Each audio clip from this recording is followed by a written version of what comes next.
नमस्कार मंडळी. तर बरेच दिवस झाले, एक 2-3 दिवस झाले आपले व्हिडिओ येत नाही आहेत रेसिपीचे.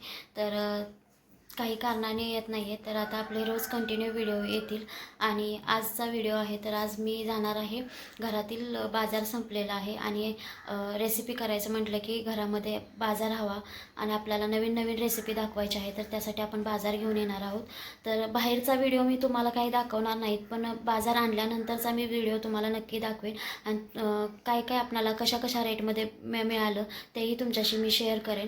आणि असेच नवीन नवीन व्हिडिओ पाहण्यासाठी आपल्या प्रीताज किचनला लाईक करा, शेअर करा, सबस्क्राईब करा. आणि तर मंडळी, आता आम्ही दोघी निघालेलो आहोत बाजार करायला. तर बाजार करून आल्यानंतर मी तुमच्याशी बोलते आणि तुम्हाला सर्व बाजार दाखवते. मंडळी, आता बाजार घेऊन आलेलो आहे. बाजार इथं म्हणलेलं एक पिशवी घेऊन आलो आहे आणि एक पिशवी अजून दुकानात आहे. तर ते आता प्रियाचे पप्पा आहेत, तर ते घेऊन येतील पिशवी. तर आता मी तुम्हाला काय काय घेऊन आलेले ते दाखवते. कट कर. तर इथं मी मखाना घेतलेला आहे. मखाना आहे हा 250 ग्रॅम मखाना आहे. हा आपल्याला बसलेला आहे 300 रुपयाला. तर बरेच दिवस मी मखाना अगोदरच्या दुकानामध्ये शोधत होते, पण तिथं मला मिळाला नाही. नंतर आम्ही ठरवलं की दुसरीकडून बाजार भरायचा, तर तिथं हा मला मखाना मिळाला. त्याच्यानंतर इथं मी मुलींसाठी बिस्किट घेतलेले आहे आणि इथं देवासाठी धूप घेतलेले आहे. लव्हेंडरची धूप आहे. नंतर इथं अगरबत्ती आहे, कापूर, हे सगळं देवासाठी घेतलेलं आहे. देवपूजेचं सामान आहे इथं. नंतर अजून तेल घेतलेलं आहे देवपूजेसाठी. तर ते ज्या मोठ्या मोठ्या वस्तू आहेत त्या दुसऱ्या बॅगेमध्ये आहेत, त्यामुळे त्या परत मी तुम्हाला दाखवेल. तर आता इथं ज्या आपण डाळी घेतलेल्या आहेत किंवा नाश्त्यासाठी जे काही सामान घेतलेलं आहे ते तुम्हाला दाखवते मी. आणि हा सगळ्यात महत्त्वाचं म्हणजे इथं मी नाचणं घेतलेलं आहे. तर आता उन्हाळा सुरू झालेला आहे आणि उन्हाळ्यामध्ये आंबील करण्यासाठी किंवा नाचणीची भाकरी करण्यासाठी नाचणं अगदी बेस्ट ऑप्शन आहे. आणि उन्हाळ्यामध्ये नाचणं खावं, जेणेकरून शरीरामध्ये थंड, आपल्याला जे थंड हवा पाहिजे असते, थंडाई पाहिजे असते, ते नाचण्यामुळे मिळते.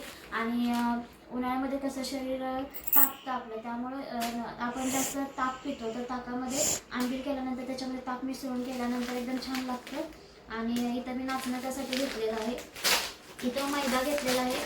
तर मैदा अगोदर घरामध्ये शिल्लक आहे, पण हा मैदा याच्यासाठी घेतला आहे, आपले जे रेसिपी आहेत, आपण जे मटरी करतो आहे आणि ते आपण मटरी जी केलेली आहे ते आपण सेल देखील करतो. तर त्याच्यासाठी सॅम्पल काही ठिकाणी द्यायचं आहे. त्याच्यासाठी मी 1 किलो मैदा घेतलेला आहे. नंतर त्याच्यानंतर पोहे आहेत. नंतर इथे थोडेसे काजू बदाम घेतलेले आहेत, जे ड्रायफ्रूट्स घेतलेले आहेत. घरात थोडेसे शिल्लक होते, त्यामुळे मी थोडेच घेतलेले आहेत. नंतर मसाले देखील काही शिल्लक आहेत. तर हा जो बाजार भरलेला आहे तो 15 दिवसाचा भरलेला आहे. तर याच्या मागं 15 दिवसाचा बाजार मी अगोदर भरलेला आहे आणि तोच त्यातला थोडासा शिल्लक आहे, त्यामुळं आता मी थोडंच भरलेलं आहे. तर मंडळी, दुसरी जी पिशवी आहे त्याच्यामध्ये जे धान्य आहेत, मोठे मोठे तांदूळ किंवा गहू, हे ते त्या पिशवीमध्ये आहे, त्यामुळे ते काही तुम्हाला नाही दाखवलं तरी चालतील.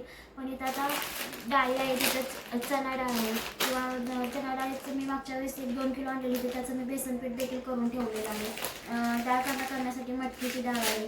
नंतर आपल्याला आंबोळी वगैरे करण्यासाठी उडीद डाळ आहे. आणि नंतर इथं मी नायलॉन शेव घेऊन आलेले आहे. छोटंच पॅकिंग आहे, 100 ग्रॅमचं पॅकिंग आहे. हे मला 22 रुपयाला होतं, 18 रुपयाला मिळालेलं आहे. आणि हे मी आपले दही वडे किंवा याच्यावर किंवा पाणीपुरी याच्यासाठी घेऊन आलेले आहे. नंतर थोडेसे मसाले देखील घेऊन आलेले आहे. आणि बाकीचं काय मग देवपूजेचं सामान आहे. आणि तर मंडळी, कट कर. तर मंडळी, तुम्हाला मगाशी मी एक पिशवी दाखवली. तर ती पिशवीत जे सामान आणलं होतं ते मी व्यवस्थित भरून ठेवलं डब्यामध्ये. आणि आता ही जी दुसरी पिशवी दुकानामध्ये राहिलेली होती, तर ती पिशवी इथं आहे. आणि आता ही राहिलं दुसरं तुम्हाला मी बाकीचं सामान दाखवते. इथं आहे तेल आणलेलं आहे. नंतर इथे शेंगदाणे आणले. इथं आहे ते नारळाचं तेल आहे, कोकोनट ऑइल, जे मी केसासाठी आणलेलं आहे, तेल तयार करण्यासाठी. नंतर इथं शाबू आहे, इथं साखर, तांदूळ आणि गहू आहे. तर मंडळी, अशा प्रकारे मी घरातला जो माल आहे तो भरलेला आहे, बाजार भरलेला आहे. तर मंडळी, तुम्हाला हा व्हिडिओ कसा वाटतो तुम्हाला कमेंट करून नक्की सांगा. आणि व्हिडिओला लाईक करा, शेअर करा, सबस्क्राईब करा.